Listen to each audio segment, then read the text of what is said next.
back in the day, so they say, is we just had a style. Ronnie Van Zant had a great gift for talking to people and to write lyrics that everyone could relate to. So he did that, and we did our part by doing our parts to the songs, or when Ronnie and I would write, or Alan and Ronnie and I, or them, or Ed King, or anyone. Ronnie would always just come up with the lyrics so like he was talking, you know, and he'd talk it to himself and remember. He never wrote it down. And we just put good music, simple good music, and a good beat. We always thought you had to tap your foot or wasn't no good back in the old days, and still today. And I don't know, it was just magic in the air, you know, a little luck of the times and sign of the times are in the music, and just the attitude of everybody. Alan Collins is a great guitar player. He's really not talked about enough. His gift was just unbelievable. I mean, the way his spirit was, you know, he had this spirit about himself. Even when you're young, you have that, you know, it's fearless almost, you know what I mean? But there was a gift about, A little cocky. yeah, there was a gift. He was real cocky about it, but he was real gifted in the way his style, the way he played. And for me, I mean, this is my second go around with the band, because when I was in the band the first time, I was actually a drummer. I was actually one of the drummers of the band, and I remember being in on a lot of the stuff, you know, when we were writing the stuff, and I was there, you know, and I remember when we put Simple Man together, and it was the most amazing thing, because they had been, you know, worked on it, go over to Ronnie's apartment, and I'd go over there and watch, you know, Gary be there with Ronnie, and they'd be working on stuff for Alan and Ronnie and Gary, and all of us be over there, you know, and I remember being there, you know, when that thing was put together. It was like magic. But what was really magical about the whole thing is watching Gary and Alan at the time put that solo together, that lead solo together. And I can remember sitting and watching both of them do that and thinking to myself, this is really incredible, you know, in watching this, and you don't really appreciate it as much then as you do now. So one of my favorite spots always in the night, as far as being the guitar player, other than playing Freebird, because I really thought a lot of Alan's playing, and even in him, as crazy as was even him, you know. And I got the call from Gary. I remember this, and I got the call from Gary, and I saved the tape from my answering machine. It was really cool. I got a call from Gary, and on the message it would say, "Hey, Brother Ricky, this is Gary.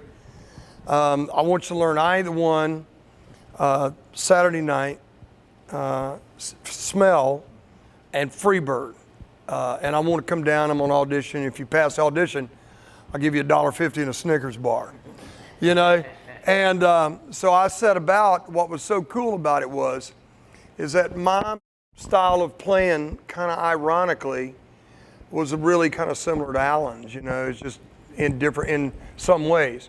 So in order to play that stuff, and I promised him, look, I'll play Alan's stuff, and, you know, and I'll make sure that I play it to the max of the way he did it, and I'll try to bring that to the show every night, and even the records or whatever, you know. But I said, I promise you I'll do that, you know. So it's a big honor for me to stand there and play that stuff in Alan's memory. And thankfully, I'm glad I passed the audition, because it was so cool, man. I learned everything note for note.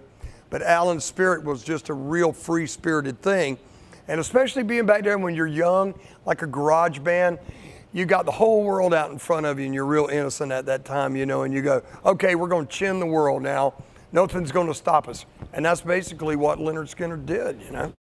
I was just saying that's what we did with this album, is just try to go back to the old days and go in there with a good song and do it kind of live, like we'd play live, you know. We just did the bass and drums and a guitar track, and then went in and did our own parts. You know, everybody kind of came up with their own part to the song and made it a song. That's what we always used to do, because our philosophy was the singer is the song, right? Always the singer is the song. And everybody kind of put their part to it in the old days, and it came out everybody blending, you know, and everybody's part blended, because you had to write to the other guy or it didn't work. And I think people don't do that as much nowadays. Everybody does their own part or their own thing, and But anyway, we put them all together and tried to do it on this album too. And we got Sparky to play, like Steve Gaines or Ed King in the old days would always play a Strat or something different than Alan and I. And to have that sound and a different style. He was from L.A., Ed King, and Stephen Gaines was from Oklahoma, old Okie, brought up on Motown, so he played all kinds of stuff and was great. And Sparky's a Nashville cat who plays all kinds of stuff great. And he can play anything, and it's just great to have it all, note for note, the old stuff and the new stuff. It's kind of flavored the same way. We all have our own style and sound, and it blends, you know. That's what we try to make it live, and where it sounds the same live as on the record. Because a lot of groups don't do that. When you hear them, they don't sound quite like the record you've been hearing. And the groups that do are really good, you know, to me and my ears. So we try to do that.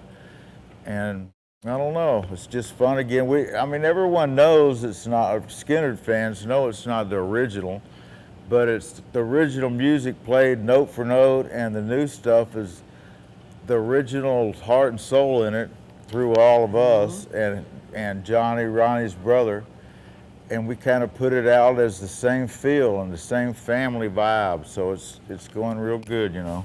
One of the things I think that's really cool, especially where Mark, you know, where Sparky comes into play in this whole thing. Steve Gaines was probably one of the most extraordinary guitar players that you could even think about finding.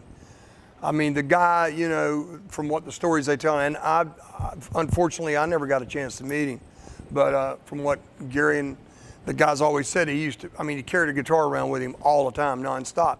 And you can really hear that. I mean, the way his style was and the preciseness of his playing was just really phenomenal. I mean, it's if you listen to that stuff, I mean, you listen to, yeah, I Know a Little, you listen to what he does in that, or Honky Tonk Nighttime Man, you listen to stuff he plays in, it's like unbelievable.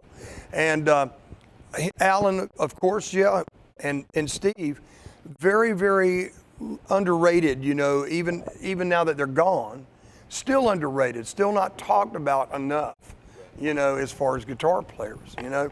But Mark plays into playing because he's got that preciseness about his playing. I mean, since he's first been with the band, you got to realize coming in a band like Lynyrd Skynyrd, and you're the new guy, you come in, everybody's like looking at you, and you got to feel that, oh God, you know. But he's done a really, really phenomenal job. I thought he played really phenomenal on the record, and his contributions was just, you know, was great.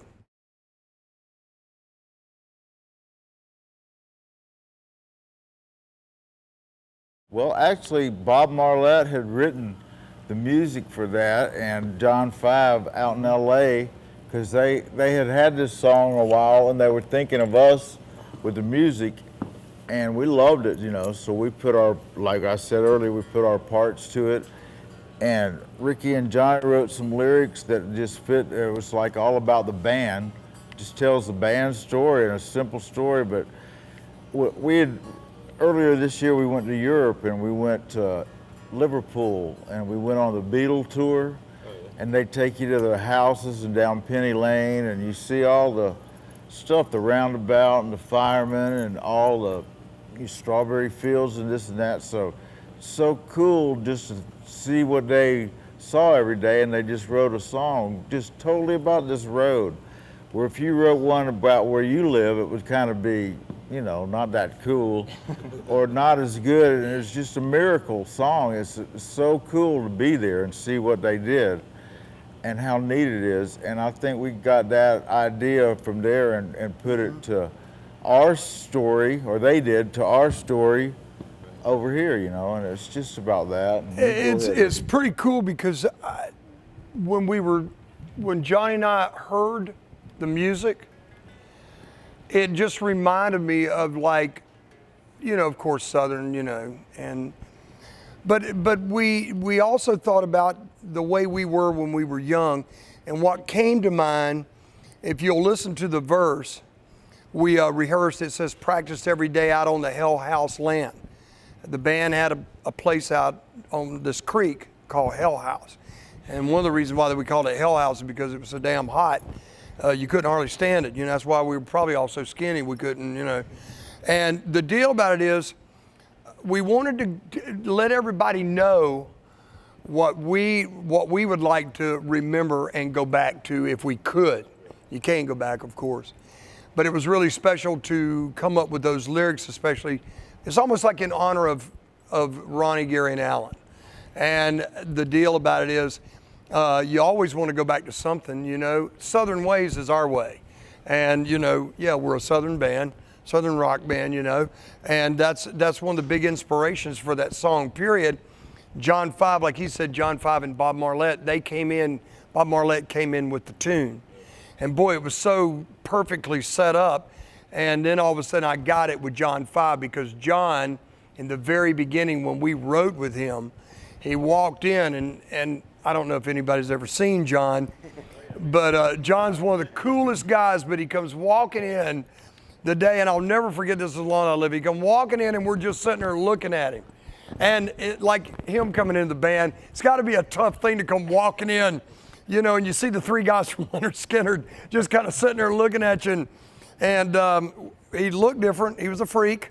And we said that, and he goes, well, you guys are freaks too, So, we got along from that moment on, But then when I heard that song, I got it too about John.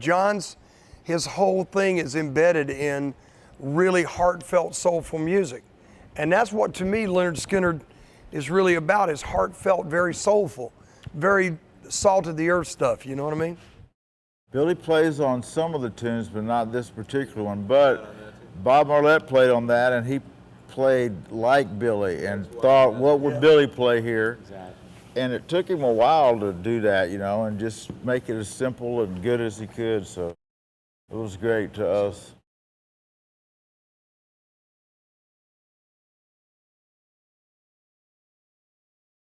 There's one song we wrote for Billy, Gifted Hands, that's a story about him out in the Hell House in Green Cove Springs, Florida, where we did it. He was our roadie, and he helped this guy named Kevin Elson, who was our sound man, and went on after the crash where he worked for Journey and Michael Jackson and a lot of people. But they were our roadies, Kevin and Billy Powell. And one night we were playing this high school prom or dance or something, and it was raining so hard after the gig, and we had just played Freebird. We played Freebird back then. We just hadn't made it. And so we were sitting there waiting to load the equipment in the back of a trailer, you know how you did in the old days. We had a trailer on back of the station wagon that we drove. And we were waiting to load it in because it was raining so hard we couldn't. We were just gonna wait a half hour or whatever. And so there was a piano in the gym, and Billy went. We were drinking a few beers by the end. The show was over, even though we weren't 18 yet. But so Billy said, you know what? If I was in the band, this is the way I'd play Freebird. And we just went, because we knew he played classical piano, and he was a geek. He had glasses, and we thought he was anyway. And he started playing Freebird the way he plays it, with all the beautiful piano, and started playing, and we just freaked out and looked at him and said, keep going, and he played. And so we fired him that night from our roadie and hired him as a keyboard player. And the next day he rehearsed with us out in Hell House, and he played Freebird for free, because we weren't making any money then. And that's what the first verse is about. And then it goes on to talk about everybody, and everybody has gifted hands in their own way, It feels like Alabama in a certain way, and there's some chimes and guitars, but it's pretty cool. It's fun to play, it's so simple. I think that's one of the things we always did back with the Almonds and the Charlie Daniels and all the Marshall Tucker and the bands back then. We just took progressions or most of the songs are simple if you figure them out. And they're not that hard, and people relate to that, and just a good old beat and a few chords thrown together right. That was what Southern music was, and just the feeling, and everybody picking to it,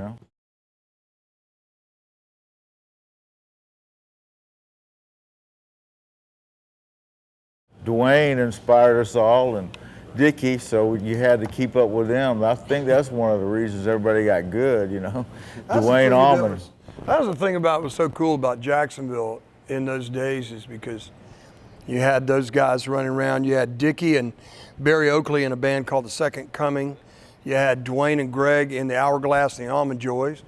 You had, you know, Skynyrd was there, you know, and I played in some bands around town. We all just kind of like was there. You Larry know? Reinhardt was in It's the weirdest Groovies, and thing. great picker, Yeah. and Reese, and all these great players. They just kind of gathered around Florida and hung out, and it was like there was a hip section of town on Riverside Avenue. It's where everybody lived in these big giant old houses with 30 rooms in them, you know, and everybody'd party there and go there for the weekend and not go to sleep and stuff, and it all came out of that, you know. It's pretty cool. It was really cool because I used to tell everybody I thought that we were cooler. Our thing in Jacksonville, Florida was cooler than Haight-Ashbury. Yeah. You know what I mean? We had the best musicians.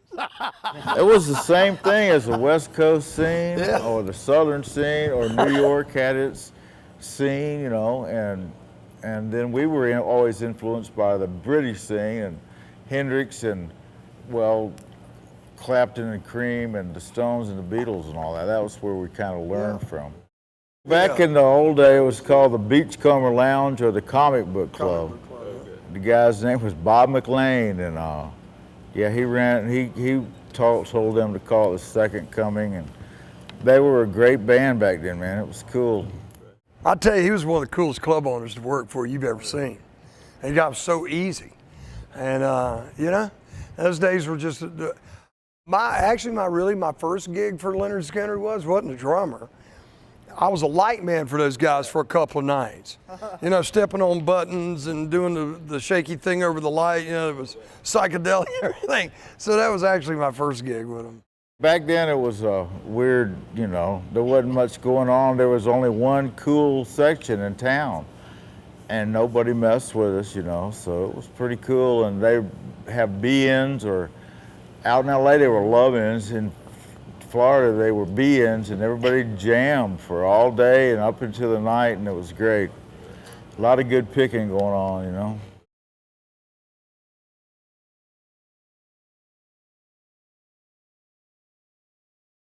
How we started this song, I wrote it, I had this idea, and it was at the Hell House where we told you about earlier. And my idea was just, it was so simple, it was just deep.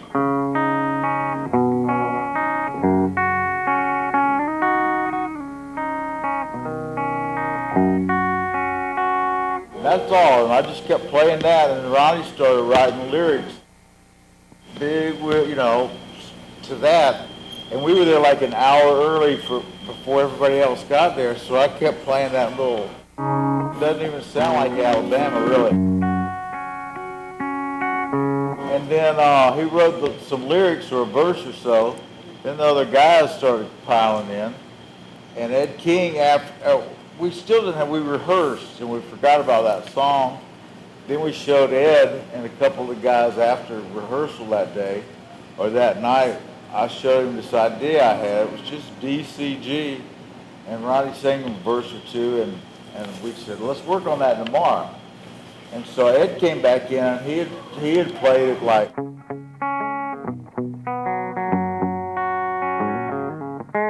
had to go along with mine.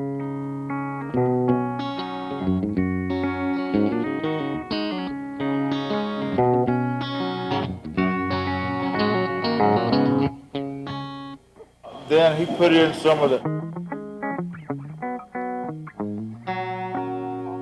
then the rest is just, you know, Ronnie wrote the lyrics, and it caught on real good, and it was a hit, and it was surprising to us. Some of the lyrics were a joke about Neil Young, because we loved Neil Young, and Ronnie loved, and we loved all his single, and Crosby, Stills, Nash and Young, and we liked Neil Young just by himself too, all the great songs he wrote. So we just were traveling through Alabama, and he was cutting that state down, in the song Alabama and Southern Man, and we just said, hey, you don't live here anyway, don't, because Alabama's so pretty in the back country and the clubs we were playing, traveling all the back roads. We loved it, and Muscle Shoals was our place where Jimmy Johnson and all the Swampers taught us how to record and just everything. We loved Alabama, so that's how it came about. But the parts, like we just showed you, are different. I'll start mine, or you can start now. Sparky can start it.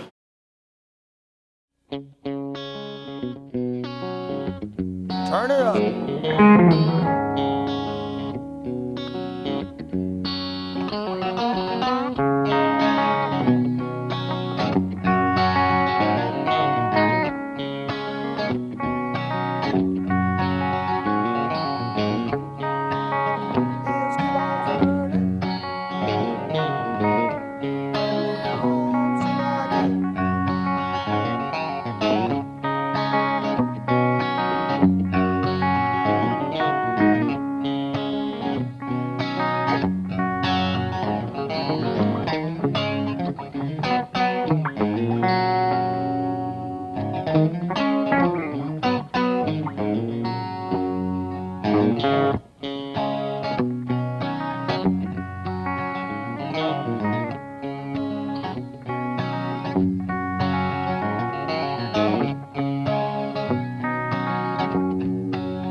Slow motion beat.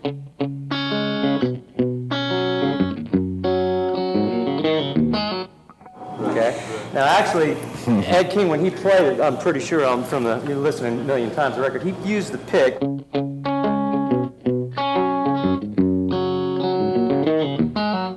But to make it live really stick out, because Johnny, our singer, loves that to be loud. I use my fingers when I do it.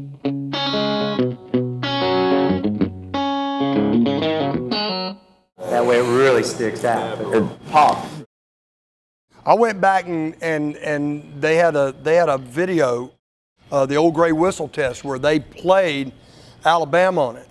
And when I was coming to the band, that was one of the very few things that I could see watching Alan play it. And actually Alan's playing a Stratocaster on the song. But I watched him, he was...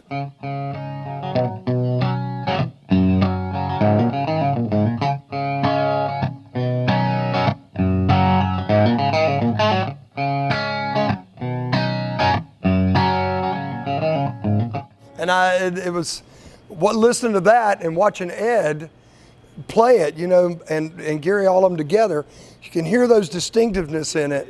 And it's so cool, you know. And I'll tell you one thing that's cool about Ed. I never knew this.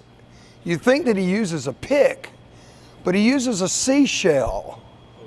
And Gary will confirm that with me. He files it down, you know. Yeah, it's pretty wild. Yeah.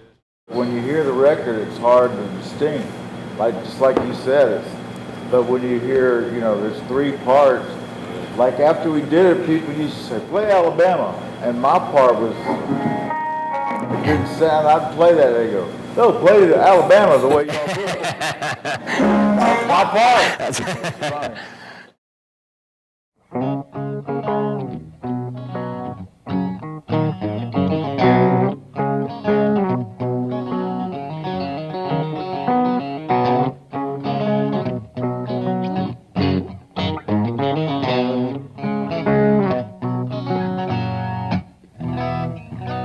The lick going into it is what's really interesting to me. Is you know what I mean? And the other one is. And the other one is. Yeah.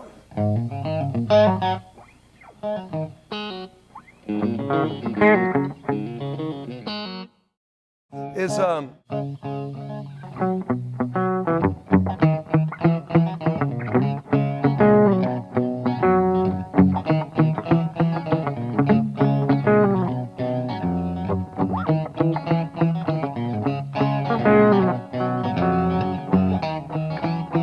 I was trying to watch Alan, you know what I mean? And figure out, because I heard what Gary was doing, and I was trying to figure out what he was, you know, what he was doing on the thing. And pretty well, the only thing that I add to it really, just to keep it maybe a little bit of a bump to it, is that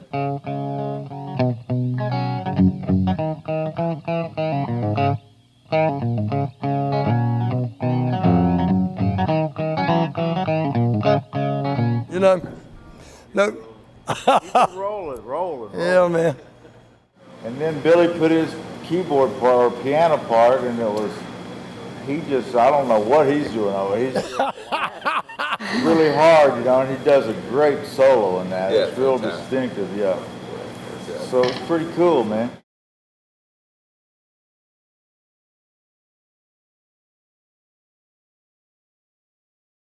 Gosh, I've just credited it all to the music and the fans. That's what keeps us going. To see the people every night sing it and cry and laugh, and you can see all these certain people feeling no pain. They're just singing and pointing, and it's like they're singing it back to us, you know. And a lot of them sing it real loud. You can hear them, you know, sometimes over all this amp. You can hear them singing. It's great. But we just love playing for the people and keeping it alive, and they come, it's magic. Every year they're there, and every year we're here, and it just keeps on going on. It's like Skynyrd have the most loyal fans and the greatest fans. They're just great, and they're all different styles, you know. It's really cool, man. I don't know, I just thank the people. Yeah. I think that's what keeps it going in the music, you know. I actually thank the fans too, of course, you know. But I also thank Ronnie Van Zant and, of course, Alan and Gary for writing what I call timeless music, that it'll be here a lot longer after I'm gone, of course. And another thing, you know, I get asked by guitar players and, you know, musicians and stuff, you know, what's the secret to making it, you know? And the only thing that I can say is that you got to have a good combination of people, magic that creates magic, you know, that comes together. You got to have great songs, you know, and those great songs that'll live on forever is what creates the greatness and the legends. You know what I mean? I look at all of us in this band, Gary and, you know, Sparky and all the guys that play in this group. We're in a legendary band. This is a real legend. You know, and every show that I play, I take it all in every night, because who knows, it might be your last one. You know, it could be my last one. I don't know. I hope not for a long time. But with that being said, I love that magic about it, you know, and seeing those fans smile and have a great time and forgetting their blues for an hour and a half, 2 hours, you know. And it's all about the music. Nothing happens, no dreams are made, no anything happens if you're a musician without that great song, without that music. And that's what Lynyrd Skynyrd's all about, is music, you know. I'll add one thing to these, talking about the legendary icon. Of course, I'm the newest member, so I grew up as a fan. So I'm obviously very lucky to be a fan playing with my idols. So, but I will tell you this, when I was fortunate enough to join the band, I'm going to tell you something. You learn, Skynyrd is an icon. It truly is. What Gary and Ronnie built, I challenge you, you cannot go a day in this country without at least hearing a Skynyrd song, a Skynyrd quote, something on television, somewhere you're going to see a T-shirt, something. I challenge you, you cannot go a day in this country without some reference to Lynyrd Skynyrd. It's And you know, to add that, there's something to be said with Sweet Home Alabama being a downloaded ringtone 2 million times. It crossed over the 2 millionth mark of downloaded ringtones. That's pretty incredible, man. You know? Great. We love you, fans. Yeah. Keep them phones ringing.